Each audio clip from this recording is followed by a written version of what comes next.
and welcome to the Pig and Whistle Tales from Azeroth. As always here at the Pig and Whistle Inn in Stormwind, I go for a variety of subjects with regards to World of Warcraft. So grab a bottle or a pint, sit back and enjoy. This midweek episode we'll be going over the monk class and more specifically what are they, their specialisations, how they act in PvP/raids, do they have any pets, which they don't, so we'll skip that one, the roleplay elements to them and the pros and cons of them. So let's get straight into it. Monk has 3 different specialisations. You have Brewmaster, Windwalker and Mistweaver, each being a DPS tank or healing specialisation. Brewmaster being the tank, Windwalker being the DPS, and Mistweaver being the healer. I will mainly be talking about Windwalker a bit, but mainly Mistweaver, or from a Mistweaver point of view, because that's the one that I'm the most comfortable with and understand the most out of all 3 of these specialisations. So, specialisations wise, you can cover all bases.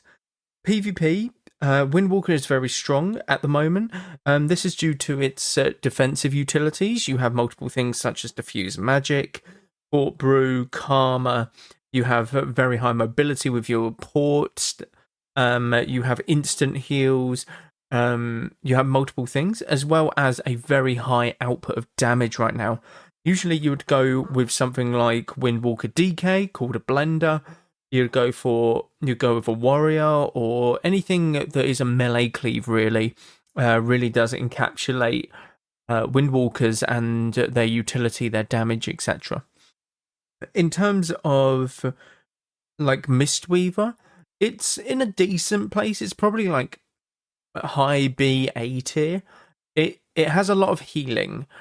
The changes to it, which are going to be about the mana tea, and the mana tea essentially giving you a bit of mana back.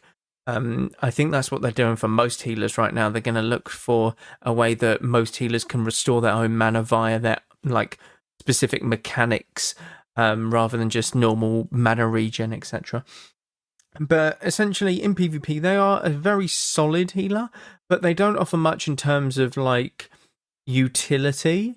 Now you have stuff like Ring of Peace as well as a stun, but that's kind of it. Your job is to kind of sit 40 yards away and just pump heals into whatever healer you are, or whatever group you are healing, essentially. Now, you can pair this with a Melee Cleave, in which case you can go Fistweaver and get in there, do some punches and stuff, or you can just sit back 40 yards away and heal your Melee Cleave while they train down something. And you're kind of just like, yep, this is cool, I'm just chilling back here. Alternatively, they can be in a caster comp. You are not limited to your Melee Cleaves as a Mistweaver. Although it might seem like it's the better option, but you can also go with the like caster comps as well. It's a very flexible healer in terms of what you can be paired with, essentially. So it is in a good place, but essentially it doesn't have the utility that other things bring, such as Holy Paladins with their stuns, maybe Druids with their clone, even like priests with their chastise stun fears, stuff like that.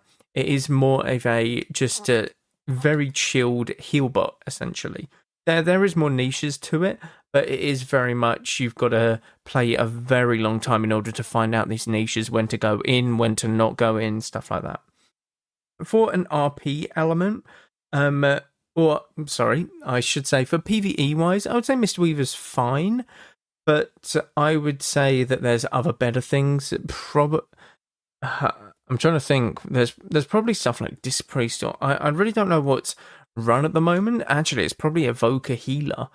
I know that they have augmentation evokers, but I would say like Evoker Healing is really strong right now, because you obviously have the fire breaths, as well as it can output a lot of damage and etc. etc.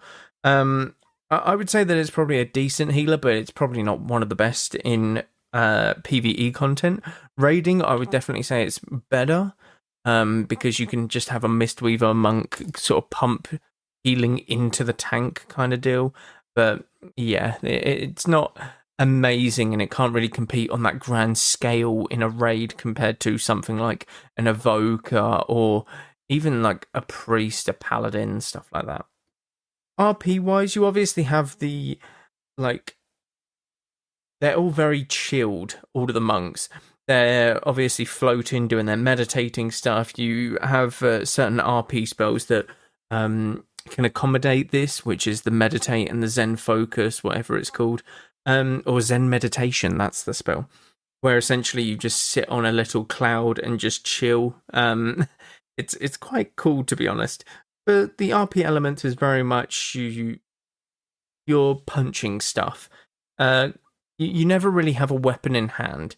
This is for most specs. Brewmaster, you have this big, giant sort of keg, almost like a staff, like thrown over your shoulder, that kind of deal. So RP wise, you can throw that in a bit, but yeah, RP wise, you're going to be very much the chilled class essentially.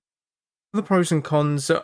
The pros are very much mobility. Your mobility is through the roof with this class. With your rolls, your TPs, you have Serpent Kick, you have your Tiger's Lust, which is a speed increase. You have many different things that can give you that little bit of extra distance or mobility to catch up with for whatever it is you're chasing or running away from. A con, though, is if you do get caught in a stun or anything, you are very susceptible to dying. You are only a leather class. You do wear some squishy leather, and you are very susceptible to dying in stuns. Apart from Mistweaver, because Mistweavers can teleport while stunned if they take that talent, but some don't and they die. But you are very susceptible to dying, especially if you are out of position and don't have your teleport, essentially. Another pro is the defensives that you actually do have. If there is no stun on the other team, you actually have a lot of defensives. I went through them earlier. Diffuse, Magic, Fortification Brew. You have your Touch of Karma. If you're a Mistweaver, you have Life Cocoon, Revival, and then Brewmaster Tank is a tank spec, and you just have you're very durable naturally anyway. So there's always that. But one of the other cons to Mistweaver is the fact that I'm not sure if this is a con or not. It very much is dependent on the player, but essentially you don't have a lot of buttons. Now, some people might think that as like really good. For Windwalker anyway, there's not a lot of buttons, but I kind of despise that. Or not despise it. I'm not a big fan of it because what some classes have to do in order to get their damage out, you have to press, I'll obviously scale this down, 10 buttons to get your effective damage out. Monk will probably be about 3 or 4, maybe 5 actually. But that's about it. So you're doing kind of half the work, and that's kind of what annoys me. You either bring everything down to the same or everything up to the same. Demon Hunters are another one that annoy me. It's literally I-beam into Chaos Strikes, into Blade Dance.